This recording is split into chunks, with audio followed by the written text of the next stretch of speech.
오늘 우리 귀신 하나님의 말씀은 마가복음 6장 34절에서 44절까지 말씀입니다. 우리 다 같이 한 목소리로 봉독합니다. 예수께서 나오사 큰 무리를 보시고 그 목자 없는 양 같음으로 인하여 불쌍히 여기사 이에 여러 가지로 가르치시더라. 때가 저물어 가매 제자들이 예수께 나와 여쭈아오되 이곳은 빈들이요 날도 저물어 가니 무리를 보내어 두루 촌과 마을로 가서 무엇을 사 먹게 하옵소서. 대답하여 이르시되 너희가 먹을 것을 주라 하시니 여쭈아오되 우리가 가서 200데나리온의 떡을 사다 먹이리이까. 이르시되 너희에게 떡 몇 개나 있는지 가서 보라 하시니 알아보고 이르되 떡 5개와 물고기 2마리가 있더이다 하거늘 제자들에게 명하사 그 모든 사람으로 때를 지어 푸른 잔디 위에 앉게 하시니 때로 100명씩 또는 50명씩 앉은지라. 예수께서 떡 5개와 물고기 2마리를 가지사 하늘을 우러러 축사하시고 떡을 떼어 제자들에게 주어 사람들에게 나누어 주게 하시고 또 물고기 2마리도 모든 사람에게 나누시매 배불리 먹고 남은 떡 조각과 물고기를 12바구니에 차게 거두었으며 떡을 먹은 남자는 5,000명이었더라. 아멘. 오늘 여러분에게 가장 유명한 기적의 이야기를 들려드릴 생각입니다. 우리가 여호수아서를 쭉 같이 살펴봤고요. 여러분과 같이 어떤 주제의 말씀을 같이 나눌까 고민했을 때 아마 기적의 20일의 영향인 것 같아요. 정말 기적이 일어났으면 좋겠다는 소망이 제 안에 있습니다.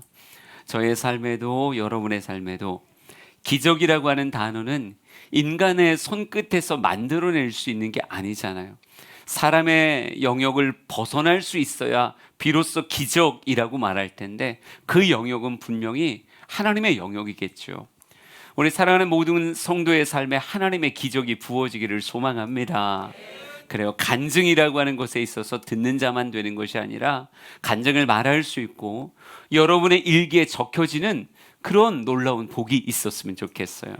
그래서 앞으로 몇 주간 성경에 나오는 다양한 예수님의 기적의 이야기들을 살피면서 같이 소망하며 기도했으면 좋겠고 말씀 그대로의 일들이 우리의 삶에 재현되기를 간절히 소망합니다. 이 기적 중에 오병이어의 기적은요, 예수 믿지 않는 사람도 들어봤을 법한, 우리에겐 너무 익숙한 이야기고요. 이 가운데 나 오늘 처음 예수 믿으러 나왔습니다, 교회가 어떤 곳인지 구경하러 왔어요 하는 사람조차도 일반적인 사회생활 가운데 오병이어 이야기는 분명히 들어봤을 거예요. 물고기가 몇 마리던가요? 물고기가 2마리였고요. 보리떡은요 5개였죠. 아마 떡은 아니고 빵이었을 것 같긴 한데 뭐 그러거나 말거나 중요한 건요 아주 작은 거였어요. 물고기 2마리, 보리떡 5개는 아주 작은 한 아이의 도시락으로 다른 병행 본문에 묘사하고 있는데요. 이 작은 도시락 가지고 몇 명이 먹었다고 성경에 써 있냐면요, 우리 44절 말씀 보면 떡을 먹은 남자가 5,000명이었다 이렇게 말하고 있어요.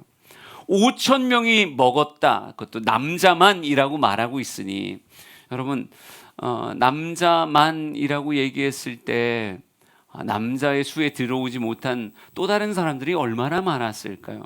우리 장정만 50만이라고 생각하는 거니까 당연히 여자들이 있었겠죠. 우리 주양교회 이렇게 봐도 남자가 많아요, 여자가 많아요? 목사가 잘생겨서 여자가 훨씬 많아요.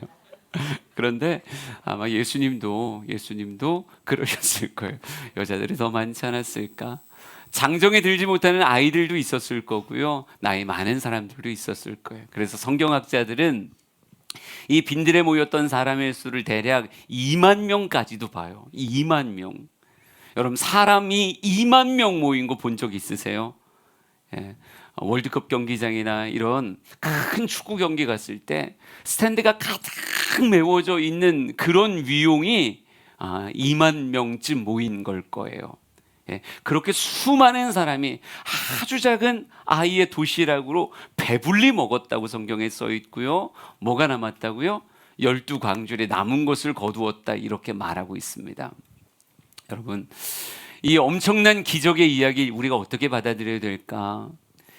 이 성경의 이야기 앞에 반응할 수 있는 세 가지의 태도가 있을 것 같아요. 첫 번째는 그런 게 어디 있어 이렇게 말하는 사람 있겠죠? 그 말이 되나 이렇게 말하는 사람. 저희 아버님 세대만 해도요, 목사님들이 설교할 때 신학자들 이름 될 때 많았거든요. 그 중에 단골 메뉴가 불투만이었어요. 굉장히 유명한 신학자인데, 그래서 불투만이 이렇게 말했다 이렇게 설교하실 때가 많았거든요. 근데 불투만이라고 하는 신학자가 정말 유명한 건요, 탈신화라는 말로 유명해요. 그러니까 이런 표현이요, 성경의 신화를 제거하라. 오히려 신화로 인해서 이성적 보편의 사람들이 성경을 하나님의 말씀으로 받아들이는데 오히려 장애가 된다.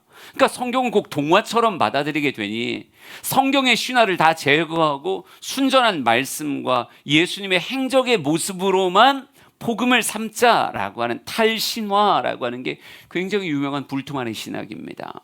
그런데 그렇게 보았을 때 이 오병이어 사건은 성경에 남아있어야 될까요? 제거되어야 될까요? 탈신화라고 얘기하면 제거되어야 되는 대표적인 본문일 거예요. 그러기에 아마 그쪽에 심취한 사람들은 이렇게 말하겠죠. 이거 성경의 주된 내용 아니니까. 오병이어든 칠병이어든 이거 하나 주된 내용 아니니까 이거에 굳이 당신의 마음을 쏟을 필요가 없다. 그냥 넘어가라. 이게 사실인가 사실이 아닌가 이런 걸로 고민하지 마라 라고 얘기하는 그런 태도가 있겠죠. 또 하나의 태도는 상상력을 가미해서 이성적으로 해석해 보려는 태도가 있을 거예요. 되게 유명한 묵상인데 이 빈들에 모였던 수많은 사람들이 있죠. 그 중에 작은 아이가 도시락을 내놓았다는 거 아니에요. 이거 예수님께 드려주세요라고 말하며 물고기 2마리, 보리떡 5개 이렇게 내어드렸다는 건데, 설마 그 안에 모였던 수많은 사람들이 예수님 말씀 듣겠다고 모였을 때 도시락을 준비한 사람이 이 작은 아이 한 명밖에 없었을까? 그러지 않을 거다라고 하는 생각인 거죠. 그래서 이 아이가 예수님께 내어드렸을 때 예수님이 축사하시고 축복하시는 그 장면을 보고 많은 어른들의 마음이 찔리기도 하고, 또 그렇게 하나님 축복하시는 게 부럽기도 해서 솔직히 준비했었는데 말이죠. 솔직히 자기들도 갖고 있었는데 아이만 내어놓고 뭐 이러는 모습을 보며 양심에 찔리기도 하고, 슬금슬금 자기 찬압 5단짜리 내어놓고, 어떤 사람은 그렇죠 쿠팡에서 시킨 거 이렇게 내다 놓고, 이렇게 내다 놔서 다 같이 나누어 먹었더니 다 배불리 먹고 12광주리가 남은 거다, 이렇게 해석하는 사람들도 있어요. 꽤 말이 되는, 꽤 논리적인 것 같고 그럴 법한 아주 좋은 해석이기도 하죠. 그리고 마지막 태도는 이런 태도가 있을 거예요. 이건 신화야, 벗겨야 돼. 이건 이렇게 하면 말이 되거든. 이런 묵상으로 채우면 되지. 그리고 세 번째 태도는 어떤 태도겠어요? 나는 믿습니다 라고 하는 사람이겠죠. 주님께서는 모든 만물의 시작이 되시는 분이신데 그 하나님께서 오병이어 가지고 5,000명 먹이시겠다고 말씀하면 그거 못 먹이겠나? 이런 생각. 제가 요즘 우주에 관심이 많아요. 유튜브에서도 막 찾아보고 이런저런 거 막 이렇게 보고 있는데요. 여러분, 태양이 진짜 큰 거 아세요? 난 요만한 줄 알았죠. 내가 볼 땐 요만하더라고요. 근데 실제로 태양과 지구를 크기를 비교한 것들을 보니까요, 태양 앞에 지구는 작은 콩 한 쪽도 안 되더라고요. 그 어마어마한 태양을 누가 저렇게 공중에다 매달아 놨는지, 끊임없이 뜨거운 열과 빛을 내어 뿜으며 이 지구를 어찌 보면 가장 아름다운 거리에서 돌고 있는 거잖아요. 우리가 공전을 하기 때문에 봄, 여름, 가을, 겨울이 있는 거고, 자전을 하기 때문에 낮과 밤이 있는 거잖아요. 기가 막힌 거리에서 생명이 살 수 있는 그런 아름다운 환경을 자전과 공전으로 만들어가고, 또 이 우주가, 이 태양계가 아주 초라할 만큼 어마어마하게 크다라고 하는 수많은 이야기들은요, 정말 알면 알수록 탄성을 끌어낼 수밖에 없어요. 우와, 진짜 대단하다. 하나님이 기묘자시라고 하더니 정말 놀라운 분이시다. 말할 수밖에 없는. 그 하나님이 모든 만물의 시작점일진데 창조주 하나님께서 먹이겠다 작정하시면 오병이어가 무슨 상관이겠어요? 보리떡 약간 부족하면 어떻게 될까요? 보리떡 4개밖에 없었다 이러면 문제 생기는 거예요? 물고기가 2마리가 아니라 1마리 반이었다 문제 생기는 거예요? 하나 문제 생기지 않아요. 주님께서 먹이시겠다 하시면 광야에서는 그냥 하나님의 전적인 능력으로 먹이시고 입히셨는데 이거 왜 못하시겠어요? 하나님 앞에 누군가는요, 아멘 믿습니다. 천지의 창조주이시기에 물질의 모든 것을 관장하시는 분이시기에 하나님은 능히 그 일을 행하십니다. 예수님 영광 받으세요. 이렇게 말하는 사람이 있을 거란 말이죠. 여러분 이 3가지 태도 중에 어떤 태도를 가지고 계십니까? 눈을 깜빡여 볼 거예요. 나는 불투만이 마음에 든다. 이건 성경에서 수정액으로 지웠으면 좋겠다. 깜빡깜빡. 지금 깜빡인 거 맞죠? 예, 좋아요. 그럼 두 번째. 이건 아무리 봐도 이게 감동적인 사연 앞에 수많은 사람들이 도시락 내놔서 다 같이 먹은 거다. 깜빡깜빡. 그럼 좋아요. 마지막. 나는 믿습니다. 이렇게까지 몰아가면 다 3번 돼야 되는 거긴 한데요. 저는 개인적으로 우리 주양의 성도들이 우리가 지성과 지혜를 참 높은 가치로 이야기하지만 하나님 앞에 나왔을 때는 하나님 앞에 시시비비를 가지고 따지고 이게 말이 되는지 안 되는지를 논하는 그런 성도 아니었으면 좋겠고요. 우리가 성경은 인간의 책으로 말하지 않아요. 이건 하나님의 말씀이에요. 하나님께서 우리에게 주신 귀한 계시라고요. 이 말씀 안에 거짓이 있다 생각하신다면 성경을 오해하게 되어져 있어요. 그러기에 하나님의 말씀 앞에서는 그저 어린아이같이 아멘 하고 믿습니다 받아들일 수 있는 우리 모두가 되었으면 좋겠습니다. 여러분 이런 말이 있죠. 비둘기같이 순결하고 뱀같이 지혜로운 것. 세상 앞에서는 뱀같이 지혜로웠으면 좋겠고 하나님 앞에 섰을 땐 우리 모든 주양의 성도들은 비둘기 같은 순결함으로 참 온화하고 잘 수용할 수 있는 이런 따스함이 있는 성도의 삶이 되길 간절히 소망합니다. 제가 볼 때는요, 오병이어는 실제여야 돼요. 왜 그러냐면 성경을 정말 읽어본 사람들은 알 거예요. 성경이 생각보다 굉장히 정직하다는 걸. 가리고 싶을 만한 이야기들이 가려지지 않은 세상의 위인전들은요, 가려질 거 다 가리고 부풀릴 거 다 부풀려서 정말 대단한 인물인 것처럼 묘사하지만 성경은 참 정직한 책이라고요. 이 정도는 가려도 되지 않나 싶은 게 다 기록되어져 있고 이 정도를 이게 폭로하듯이 기록된 게 되게 많은데 이렇게 정직한 성경이 굳이 오병이어 사건을 통해서 도대체 또 다른 어떤 유익을 가질 수 있다고 거짓으로 이 말씀을 기록했겠어요. 그러니까 성경은 거짓이라고 하는 것이 틈탈 수 없는 하나님의 작품이기에 성경은 진실이에요. 진실이기에 오병이어는 사실 그대로 벌어졌어야 됩니다.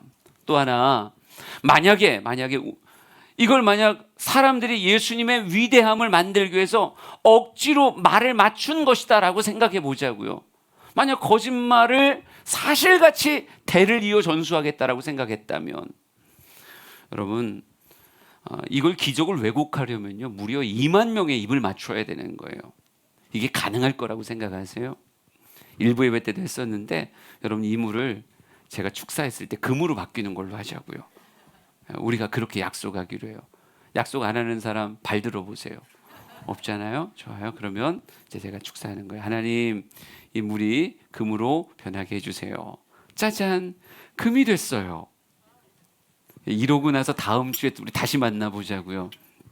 수많은 사람들이 목사님이 물을 금으로 만들었대 그러면서 몰려오는지 아니면 다음 주에 제가 아주 우스워지는지 저는 후자가 될 확률이 되게 크다고 생각해요. 여기 얼마 모여 있지 않지만 이 인원의 입을 맞추어 한 가지의 거짓을 사실로 만든다? 불가능해요. 네. 분명히 이 가운데 이제는 말할 수 있다 이러면서 나오는 사람이 있다니까요.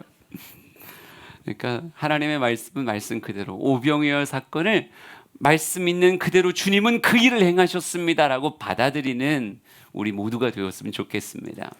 그러면 이 오병이어 사건을 사실로 받아들이는 우리에게 도대체 이 사건은 무슨 의미가 되어질까요? 우리 하나하나를 좀 살펴봤으면 좋겠어요. 우리 34절을 한번 읽어보겠습니다. 우리 같이 성경 읽어보죠. 시작. 예수께서 나오사 큰 무리를 보시고 그 목자 없는 양 같음으로 인하여 불쌍히 여기사 이에 여러 가지로 가르치시더라. 아멘.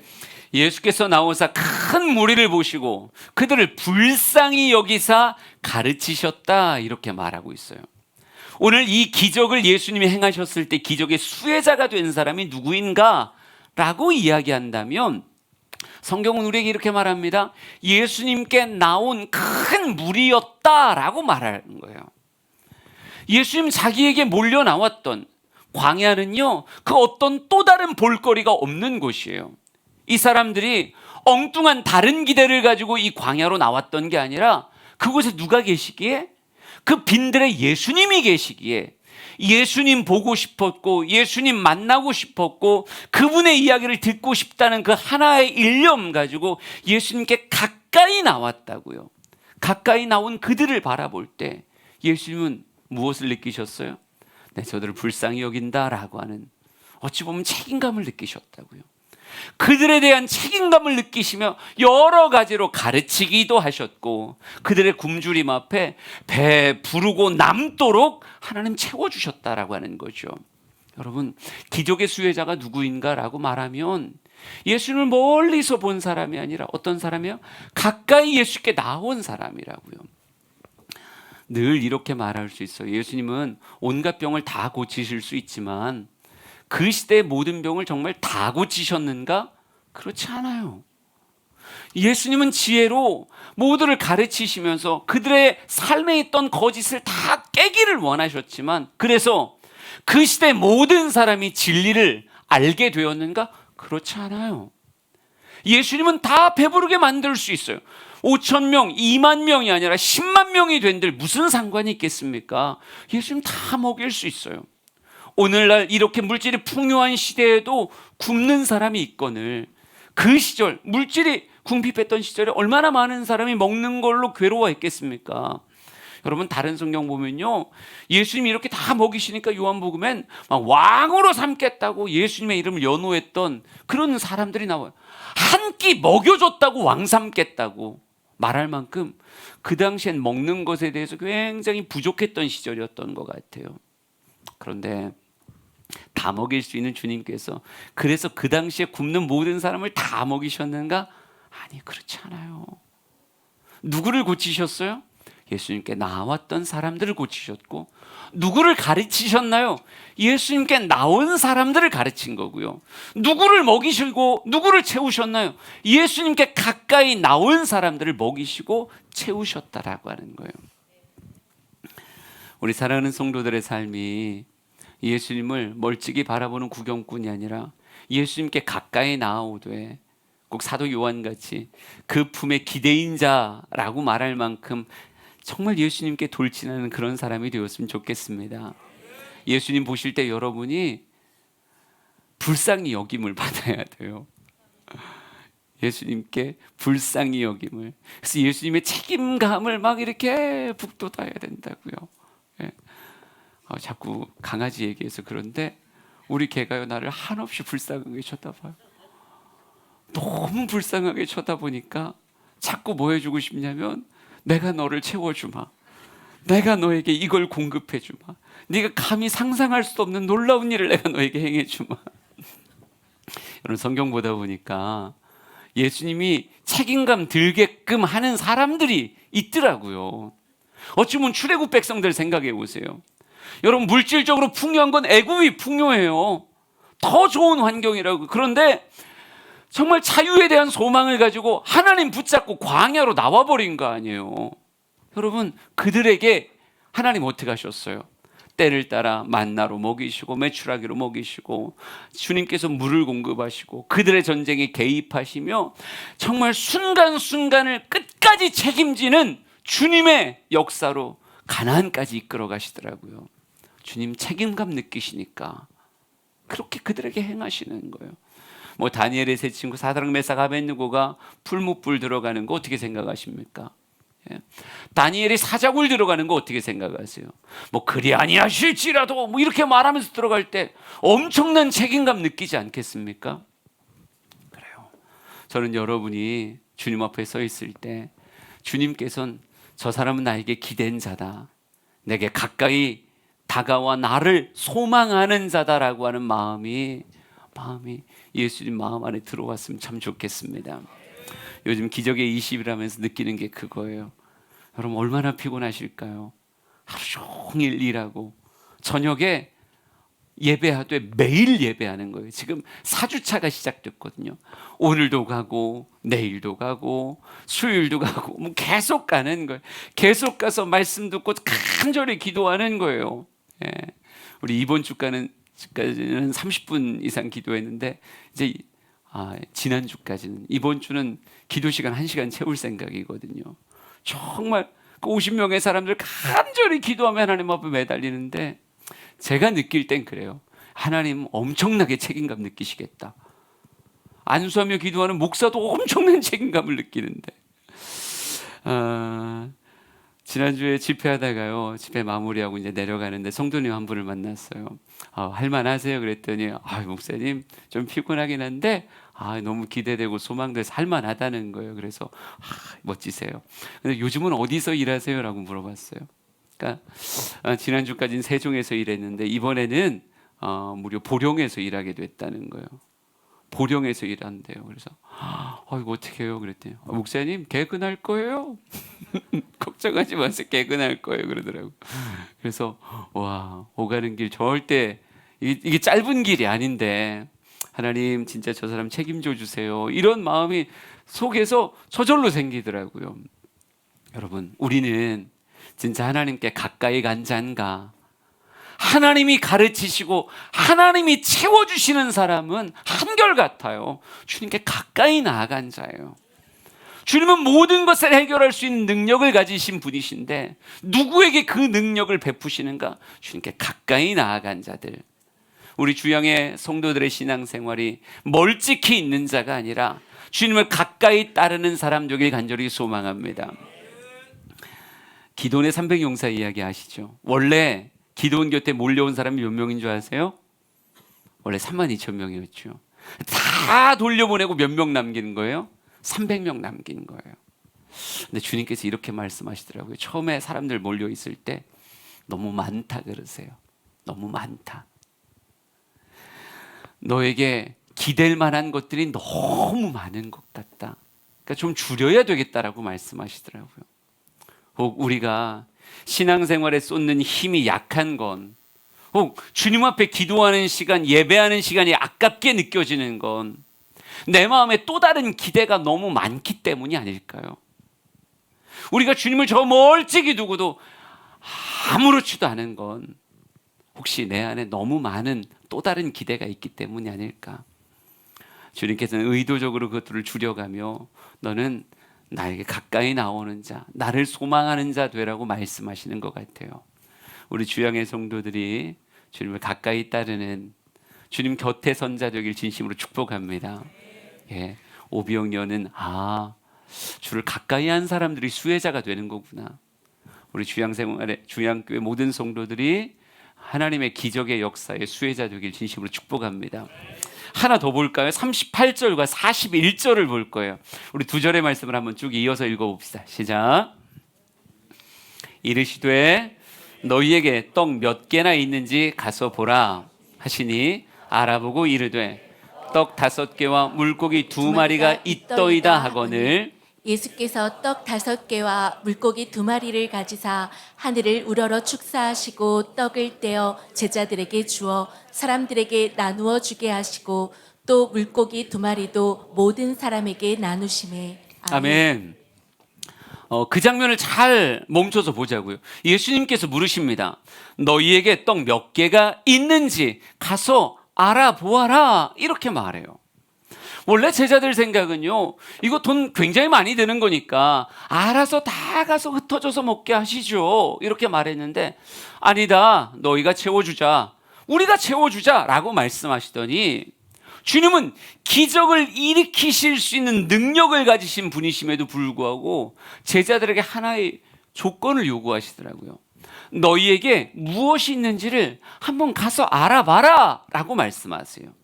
그리고 그들이 무엇을 가져올 때까지, 떡 5개와 물고기 2마리를 가져올 때까지 주님 기다리셨다고요. 여러분 잘 생각해 보세요. 가져온 시점이 1시간이라면 1시간을 기다리셨겠죠. 만약 3시간이라면 알아보겠습니다 하고 쭉 빠지더니 다시 오는데 3시간이 걸렸어요. 그럼 주님 무엇 하셨을까요? 3시간을 기다리셨겠죠. 만약 하루 종일 전수조사를 하니라고 2만 명의 주머니를 다 뒤져보니라고 하루 종일 걸렸다. 그리고 그 다음날 왔다면 주님 뭐하고 계셨을까요? 기다리고 계셨을 거예요. 오병이어의 기적이 우리에게 보여주는 굉장히 중요한 특징 중에 하나는 뭐냐면, 무에서 유를 만든 기적이 아니라 주님께 드려진 작은 유에서 5천 명을 먹을 큰 유에서 유로 이끄신 기적이다라고 하는 특징을 가지고 있어요. 주님은 오병이어 아니어도 일하실 수 있지만, 지금 당장 곁에 있는 돌멩이 몇 개를 주워가지고 축사하시고 떼어 나눠줘라 라고 말씀하셔도 다 먹였을 거라고요. 근데 주님은 그렇게 행하지 않고 기다리셨어요. 무엇할 때까지? 그들이 가서 보고 주님의 손에 오병이어를 올릴 때까지 주님은 기다리셨다고요. 그리고 그것이 올라오자 기뻐하시며 하늘을 우러러 축사하시고 떼어주며 너희들이 나누어 주어라 라고 말씀하셨다는 거예요. 여러분, 어떨 땐 주님이 기적의 매개체를 요구하시는구나 라고 하는 사실을 받으셔야 돼요.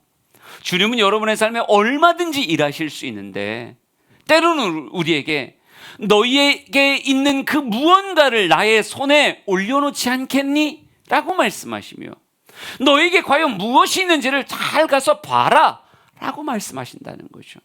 그리고 그것이 주님의 손에 올라올 때까지 무엇 하셔요? 기다리신다는 거예요. 긴 시간을 기다리세요. 그들이 주님 저 이거밖에 없어요 라고 말하며 떡 5개 물고기 2마리, 그것이 주님의 손에 올라올 때까지, 주님 전 더 작아요, 물고기 1마리밖에 없어요, 그래도 그것이 주님의 손에 올라올 때까지 주님 무엇 하셨다? 기다리셨다라고 하는 거죠. 우리 사랑하는 성도들이 어떤 도전을 받을 수 있을까요? 주님은 그냥 행하실 수도 있지만 무언가를 우리에게 요구하실 때가 있어요. 하나님의 기적이 이루어짐에 있어서의 아주 작은 매개체를, 그 오병이어요 하나의 도시락을 우리에게 요구하실 때가 있다고요. 과연 우리가 주님 앞에 드릴 수 있는 오병이어, 하나님이 역사하실 수 있는 매개체가 될 그 오병이어는 과연 무엇일까요? 우리 사랑하는 성도들이 오늘 말씀을 묵상하면서 나에게 있어서 한 끼의 도시락 같지만 주님 앞에 드려져 더 큰 역사를 이룰 오병이어가 과연 무엇일까? 그게 물질일 수도 있고요, 꼭 물질이 아니어도 아무 상관이 없어요. 아주 다양한 삶의 오병이어들이 있겠죠. 어떤 사람에게 재능의 오병이어일 수도 있고, 어떤 사람에게는 진짜 물질의 오병이어로서의 11조 생활일 수도 있고, 어떤 사람에게는 큐티에 2,000원일 수도 있어요. 그런데 이걸 가지고 내가 주님 그냥 혼자 알아서 하세요. 그럼 주님 기다리신다니까요. 주님 기다리세요. 그냥도 행하실 수 있지만 주님께서는 제자들에게, 그냥 무리들이요 수많은 출애굽 백성들에겐 그냥도 행하셨지만 제자들에겐 아니야, 너희들의 손에 있는 그것이 무엇인지를 한번 찾아보고 그걸 내 손에 올려다오 라고 말씀하세요. 저는 우리 주양의 성도들이 주님께 올려드릴 수 있는 기적의 매개체가 뭔지를 생각해 볼 수 있었으면 좋겠습니다. 그것이 예배일 수도 있고, 그것이 매일 하는 큐티의 묵상일 수도 있고, 하나님 앞에 드리는 내 물질의 고백일 수도 있어요. 근데 이게요, 내 손에 있을 때는 아무것도 아니었는데 주님께 올려지니까 뭐가 돼요? 수많은 사람들을 먹이는 기적의 양식의 재료가 되더라는 거예요. 그 사람들은 다 오병이어 안에서 보리떡을 먹었고 오병이어 안에서 물고기를 먹었어요. 내가 드린 것으로 하나님 놀랍게 사용하신 거죠. 그러기에 과연 나는 무엇을 주님께 드릴 수 있을까? 하나님께서 찾아보라 라고 하시니 정말 찾는 사람. 우리 사랑방 목장할 때 그죠? 야, 우리 재밌게 놀자! 여기서 끝나지 않았으면 좋겠고요. 사랑방 목장하면서 과연 우리 형제님의 오병이어는 뭘까요? 그래서 한번 곰곰이 생각해 보며 그 묵상을 나눌 수 있는 시간이 있었으면 좋겠어요. 그리고 자기가 스스로 찾지 못하는 그 오병이어를 타인이 찾아줄 수도 있어요. 내가 보니까 우리 자매님은 이게 오병이어 같아요. 너무 귀한 것 같은데. 예. 오늘 일부 예배 때 우리 이나 자매가 이제 박이나 성도님이시죠. 오늘 특송을 하셨어요. 요괴벳의 노래를. 예. 근데 확실히 아이 낳기 전과 후가 다른 것 같아요. 아이 낳기 전에는 그냥 노래를 잘해서 요괴벳의 노래를 불렀던 거고 이제 아이를 낳고 요괴벳의 노래를 부르니까 작은 갈대 상자 막 그러는데 왠지 마음이 찡하게 들려요. 근데 그런 귀한 찬양할 수 있는 재능을 주신 것도 오병이어죠. 그 좋은 목소리 가서 엉뚱한 데 가서 노래 불러봐요. 여기서 부르는 게 귀하고 가치 있죠. 그건 때로는 옆에 있는 사람이 당신에겐 그게 오병이어 같아요. 이렇게 찾아줄 수도 있을 거예요. 여러분, 내 손에 있으면 한 끼의 식사지만 그리고 한 명의 도시락이지만 그것이 주님의 손에 올라가니까 남자만 5,000명이 먹고 12광주리가 남고 또 그것이 기록되어 지금의 수많은 사람들에게 은혜의 통로가 되는 아주 중요한 스토리가 되었다는 거예요. 우리 주양의 모든 성도들이 오병이어를 탐내는 자가 되지 않았으면 좋겠고요. 주님의 손에 올려드려 그 시간으로, 그 물질로, 그 재능으로, 그 헌신으로 하나님의 역사가 이루어지기를 간절히 소망합니다. 마지막 말씀 읽어볼 거예요. 마가복음 6장 52절입니다. 한번 같이 읽어볼까요? 시작. 이는 그들이 그 떡 떼시던 일을 깨닫지 못하고 도리어 그 마음이 둔하여졌음이러라. 아멘. 이건 오병이어 사건 이후의 이야기인데요. 또 삶에 대한 걱정이 몰아쳐서 제자들이 막 웅성웅성할 때가 있었어요. 그때 예수님께서 이렇게 말씀하십니다. 떡 떼시던 일, 그걸 깨닫지 못하고 마음이 둔하여졌기 때문이다. 이렇게 말하고 있어요. 여러분, 그 사건은 무엇에 이어져야 되냐면 내 생활에 이어져야 돼요. 오병이어를 나눌 때 제자들이 얼마나 으쓱거렸을까요? 상상해 보세요. 주님이 축사하시고 떼어 내 손에 주셨는데 이걸 가지고 그들에게 나눠주는데 또 있고 나눠주는데 또 있고 나눠주는데 또 있고 나중에 걷어보니 12광줄이에요. 와, 제자들에겐 강렬한 경험이었죠. 그런데 안타까운 건 뭐냐면 강렬한 경험을 그때 그 순간의 이야기로 마침표를 찍어버렸다는 거예요. 주님이 제자들에게 이 기적에 동참시켰던 건 그들의 앞으로의 삶에서도 이 일을 잊지 않고 물질에 묶이거나 상황에 묶이는 것이 아니라 늘 예수 그리스도를 의지하며 오늘의 걸음을 걸어야 된다라고 하는 오늘의 내 삶이 연결되어지기를 원하여서 주님은 그 기적에 그들을 동참시키셨던 건데 안타까운 건 금방 마음이 둔해진다는 거죠. 말씀에 은혜 받은 것 같고 그때 체험한 것 같았는데 금방 둔하여져서 물질로 인한 간증을 경험했음에도 불구하고 오늘의 물질 사건에 또 괴로워하는 거예요. 질병이라고 하는 것에 대한 간증을 경험했음에도 불구하고 오늘의 또 질병의 사건이 벌어지면 마음이 둔하여져서 막 괴로워하는 거예요. 인생의 걸음을 하나님이 책임지신다라고 하는 것에 대해서 성경을 통해 우리의 삶의 증거를 통해 분명히 그 체험을 얻었다라고 얘기하면 내 삶에 이어지는 삶과 계속 연결해 나갈 수 있는 영민함이 있어야 되는데 마음이 둔하여져 아둔한 제자들은 그땐 그때고 지금은 지금입니다라고 말하면 또 괴로워하더라는 거죠. 여러분, 우리 곁에 기적의 예수님이 계신데 우리의 삶에 염려가 웬 말이에요? 우리의 삶에 근심 걱정이 웬 말입니까? 그저 내가 할 수 있는 대로 내 삶의 오병이어를 주님의 손에 올려드리는 것으로 우리는 오늘도 그 기적을 이어갈 수 있는 거예요. 우리 사랑하는 성도들이 마음 둔하여지지 않았으면 좋겠습니다. 성경에 기록된 그 하나님이 내가 믿는 하나님이십니다. 성경에 책임져 주시는 그 예수님이 내 삶을 의탁한 예수님이라고요. 그분이 내 삶을 책임지실 거예요. 가까이 주님을 따르는 우리를 주님께서 책임져 주실 겁니다. 여러분의 삶의 근심과 걱정에 접목시키시라고요. 마음을 정말 영민함으로 채우세요. 그 사건과 오늘 우리가 묵상한 예수님은요, 연결된다고요. 마음 둔하게 먹지 마시고요. 오늘도 내 삶에 나를 누르는 문제가 있다면 주여, 내가 주님 앞에 오병이어를 주 앞에 나아가며 이 예배를 드립니다. 예배 가운데 역사하세요. 예배 가운데 능력을 행하세요. 오늘 기도하며 주님 앞에 나아가는 우리 모두가 되기를 원합니다.